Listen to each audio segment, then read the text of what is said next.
Welcome back to Fox Eyes on the Hill Live this Sunday morning. We want to turn now to freedom of the press. Just this week, China jailed a journalist on what it called spy charges, sentencing him to 7 years in prison. And just a few months ago, 3 journalists, including a Wall Street Journal reporter, Evan Gershkovich, detained in Russia, released to the U.S. Now, right now, the only known U.S. journalist being held is Austin Tice. We've talked about this before. He disappeared in Syria, reporting on a trip.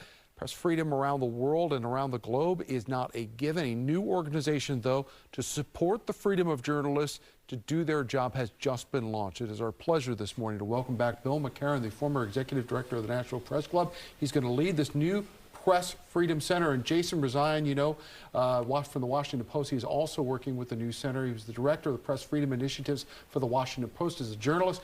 And Jason, as you probably remember, was held as a hostage in Iran for 544 days. It was released in 2016. Gentlemen, good to see both of you and have you around this table again. Bill, let me start with you. Spell out what this forum is and why is it so important. So the new center is going to assist journalists in trouble, those who are detained, who have been expelled from their country, or are at some form of risk. And we're going to do this with advocacy and with direct action and with community. So it's a big brief. And why? Because it's a growing problem around the world. Journalists are either being injured, jailed, pushed out of the country. We need to address this. And it's so important because, you know, we are dealing with these situations and the response to them becomes ad hoc. Because I remember, Jason, when you were taken, I went down to the Washington Post and I was talking to your colleagues that day, and it just had to get made up. They put your name on the ticker in front of the old Post building. This isn't an accident when they seize these journalists, No. Jason. What are they doing? What are they hoping to accomplish by specifically targeting journalists? Well, first of all, it has a multiple chilling effect, right? First and foremost, it puts the fear of doing the work of journalism in other foreign correspondents from the United States or other European, Western countries. But it also, when you imprison journalists from abroad, takes the focus off of what's happening to journalists inside those countries. Bill talked about journalists who are being expelled for doing their work in their home countries. We're creating an environment where there are news deserts, where we won't be able to have a real good look into any countries ruled by authoritarians. And if that's the case, you know, our knowledge, our understanding about some of the biggest geopolitical challenging countries in the world will be stifled. One of the people who were opening that window was Austin Tice in his incredible work that he was doing. What is the latest on Austin right now? You know, President-elect Donald Trump has spoken about him. Obviously, you know, President Joe Biden is talking about. What's the latest right now on the hope of getting Austin Tice home? Well, we believe this is a great window to push right now at the end of the Biden administration and then with Trump coming in. And so the latest is that Austin's family is coming on December 6th, so that's next Friday. They're going to have a meeting at the White House. They're going to speak about what they know about the case right now. And I will just say that, as the president has said before, we know with certainty that Austin's being held in Syria. You asked the latest. The situation in Syria is dire right now. Correct. We believe still today, this morning, Assad is in Moscow. He has left Syria and he's in Moscow.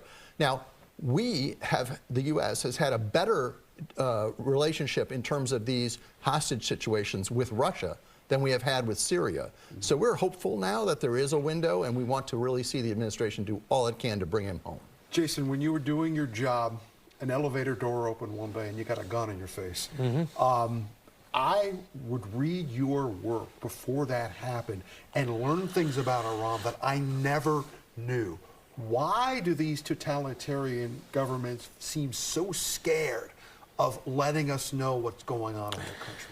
Because of the excesses, the abuses of power that they perpetrate on a daily basis. The idea that the world would see this scares them deeply. And I also think that not having an understanding being confused about what's going on in these countries is to their advantage. So whatever we can do to protect journalists doing this work in these countries, we have to do it. It's vital for democracy. Bill, the Press Freedom Center just launched. How can people find out more information and support the work that is going to be needed to be done around the world? Because obviously this is not just one country that's doing this. That's right. Well, we have a web page and we have a URL about this. We're able to be reached through press.org, which is the main website of the National Press Club. We need help, and so people can support the center, they can volunteer to work with the center, and there are lots of initiatives that we're involved in where their participation is vital. And you've worked on these issues before. You worked on it when Jason was being held. Does it make a difference that people use these hashtags, that they make these posts, that they speak out in a way, you know, because it can seem so removed if you're just an average, ordinary citizen, that you would have an impact on something like what Austin Tice is going through right now. Sure. Well, we think it does put the pressure on the U.S. government, which increasingly with this state-sponsored hostage taking, really the U.S. government is the key to bringing these people home. So these advocacy campaigns are really aimed here as well as overseas. And I'll let Jason speak to I mean, look, how it helps. The idea that people back home care about you, even when you're in a vacuum of information gets to you. I remember my mom walked in with a bracelet that said "Free Jason" on it. I said, "What is that?" She said, "Colleagues around the world are wearing these." I couldn't believe it, that people were standing up and making noise for me. And it lifts your spirits in a way that nothing else really can. And, you know, I remember every time I drove by the post and I saw your name up on that, the wall, and it would scroll by, you know, I would think to myself, it would be great if he knew this.